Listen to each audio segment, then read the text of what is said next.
عبادت کا کوئی بھی جو عمل ہوتا ہے، خواہ روزہ ہو یا نماز ہو یا تلاوت قرآن ہو، ان سب کے کرنے سے ہماری روح اسٹرانگ ہوتی، یعنی ہماری اسپرچل سائڈ جو ہے اس کو اسٹرینتھ ملتی ہے.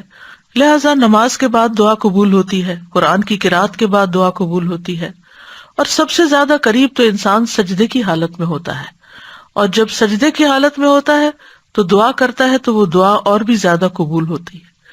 یعنی انسان دل کے ساتھ اور عاجزی کے ساتھ اور سجدے میں پڑھ کے اللہ کے قریب ہوتا ہے.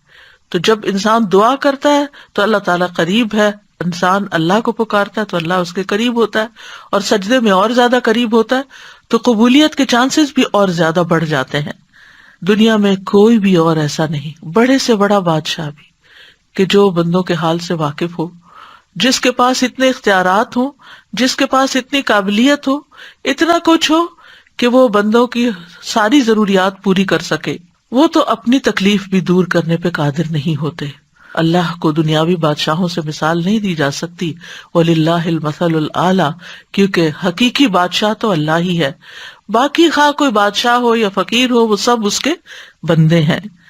لہذا ہمیں اللہ کے قرب کو محسوس کرتے ہوئے اللہ سبحانہ وتعالیٰ سے دعا کرنی چاہیے، اور اللہ سبحانہ وتعالیٰ کا قرب اس کے محسن بندوں کو حاصل ہوتا ہے.